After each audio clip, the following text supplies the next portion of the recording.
Usong-uso talaga ngayon yung online lending app, 'no?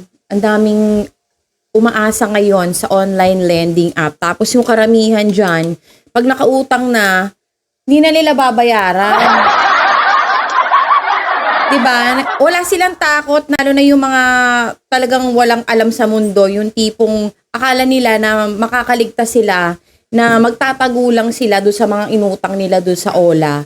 Ang hindi nila alam, maraming nakakabit na mga consequences yun kapag hindi ka nagbayad ng utang. Like for example, meron kasing mga data yung bawat online lending app, may mga kinukuha yan mga data sa'yo, yung mga impormasyon tungkol sa'yo. During registration, may mga information at saka yung mga detalye na kailangan mong i-sign up doon. Tapos meron pa yung i-picturean mo yung ID mo, tapos yung character reference, yung mga nakakakilala sa'yo. Tapos kailangan, di ba minsan i-on mo pa yung settings nung app mo. Kasi minsan, nire-reflect nila yon sa kanila para makuha nila yung mga data mo. However, meron ka din doon pinirmahan at inagrihan. Kumbaga, pinagkatiwala mo sa kanila yung mga data na yon. Kaya nga nagkakaroon ng harassment, di ba? Kapag yung mga inutang sinisingil na nung OLA, doon na nila sinisimulan parang hinaharas dahil pati yung mga kaibigan mo, yung mga ka-friends mo sa Facebook, mini-message nila just to let them know na may utang ka. However, mali yun, pero ang point kasi doon is magbayad ka ng utang mo. 'Di ba? Ang dami kasi nagiging complacent akala nila na makakaligtas sila just by that. Ang hindi nila alam, yung mga data na nakuha sa kanila, pwede din i-link yun sa mga ibang mga bangko para block ka na at in the future ay hindi ka na makapag-open ng account. So, ganun siya. Hindi natin pwedeng sabihin na, dali lang pala to, utang akong 10K dito, tapos pagka-utang ko dito, tataguan ko, mag-iba na ako ng SIM card, hindi ko sasagutin yung mga tawag, pag sinisingil ako, papatayin ko ng cellphone, magtatago ako, ganyan-ganyan. Hindi ganun kadali yun. So there was this one Facebook group na ginoinan ko. Tapos ang purpose na tong group na to is doon lahat ng loans. For example, bank loan, yung sa pag-ibig loan, SSS loan, Shopee loan, lahat ng klaseng loan, pati sa GCash, yung mga ganyan-ganyan. Ginoinan ko siya kasi bala ko sanang mag-loan sa pag-ibig, no?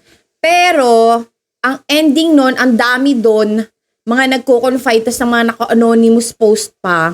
Talagang, takot na takot sila kasi nag-uumpisa na daw yung harassment sa kanila dahil daw magpupuntahan sila para actual na makausap kasi hindi na sila matagpuan, hindi na sila makausap sa phone kahit natawagan pa yung mga nasa character reference nitong loaner na ito, hindi na talaga matagpuan yung nag-loan. So, ang second option nitong OLA is puntahan sa bahay para kung ano yung plano ng hiram, mai-settle. Tapos, dadali na sa barangay, magkakapirmahan doon, yung ganun ba? Tapos, ang third nun is yun nga yung sa demandahan, kineme route, ganyan.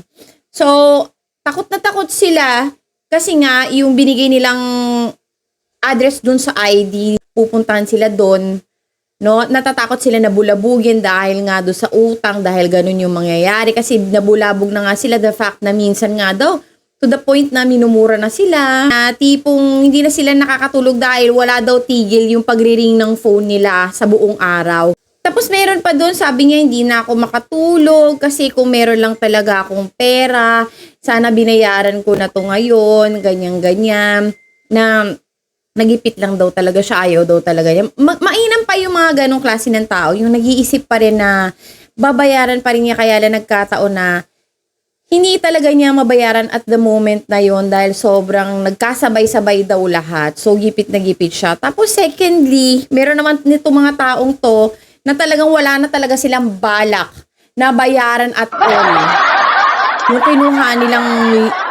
Yung kinuha nilang utang. So talagang umpisa pa lang yun na yung purpose nila. No, nagsa-sign up pa lang sila dun sa OLA. Talaga yung plano nila sa utak nila, yung takbuhan yung OLA na yun. So yung mga ganun, pag nakakabasa ako ng ganun, nababad trip talaga ako kasi sila din mismo na-alarm dun sa mga messages at saka sa mga emails nung Ola. At Ola, by the way, is online lending app. Na nahaharas sila ganyan, nasistress na rin sila dahil nga meron na din talagang pananakot yung online lending app na to. Syempre nga naman, nagtatago ka na, di ba? Talagang mauuwi talaga sa pananakot yun dahil ang bilis mong nahiram yung pera. Tapos nagtatago ka na ngayon, hindi ka na makagilap, 'di ba? Ano pa? Although merong mga iba dyan, sila pa yung matatapang, sila pa talaga yung nagrereklamo na hinaharas ako, ganito, ganyan. Sila pa yung balak magdemanda, ganyan. Nababatrip ako pag ganun, kasi pag manghihiram ka ng pera, siguraduhin mo na makakapagbayad ka din. 'Di ba? Kasi binibigyan ka nga ng terms na makakagaan sa'yo eh. Although yung iba dyan, syempre pipiliin mo lang dahil meron talaga parang shark loan. Sobrang taas nung interest. Pero mga ganong app so pipili ka lang tapos mag-ano ka lang ng review. 'Di ba? Kung ano yung the best na. Pero as I heard lahat daw ng mga online app, ang lalaki daw ng interest, tapos meron daw, ang tawag dun? Charge ba yun? Charge prior. Hindi mo daw siya makuha ng buo. Ganon. Tapos aside from that, parang wala pa yatang, minsan kung nakalagay doon na 3 months, in 3 months mo siya babayaran. Minsan, doon sa first month mo magbayad, nandun ka pa lang daw sa 10 days na nakuha mo yung pera, kinukulit ka na daw kaagad para magbayad. Ganon daw, sobrang kalupit. Meron pa nga doon nahanapan pa ng butas yung online lending app. Tapos sabi niya gano'n, hindi na nagbayad yung pinsan ko dyan paano kasi hinaharas siya Tapos ang laki ng tubo, yun pala scam. Sabi kong gano'n, hindi ko talaga napigilan yung sarili ko, nag-comment talaga ako sa kanya.